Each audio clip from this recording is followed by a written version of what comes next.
এই দেখো, এটা জাদুর পেন্সিল, এটা দিয়ে যাই আঁকবে তাই সত্যি হয়ে যাবে। আচ্ছা, আমি এই পেন্সিল দিয়ে ডাইনোসর এঁকে দেখি যদি সত্যি হয়ে যায়। আরে ডাইনোসর তো আসলোই না, এই পেন্সিলটা তো কাজই করে না।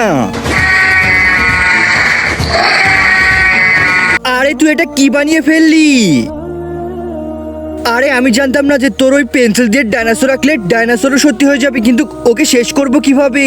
তুই যে জাদুর পেন্সিল দিয়ে এটা এঁকেছিস না, ওর উপরে একটা রাবার আছে, ওই রাবার দিয়ে এটা মুছে ফেলতে হবে, তাহলে এই ডাইনোসরটা যাবে। আরে ডাইনোসর তো ওইদিকে আছে, আমি চুপচাপ গিয়ে ওইটা মুছে ফেলি।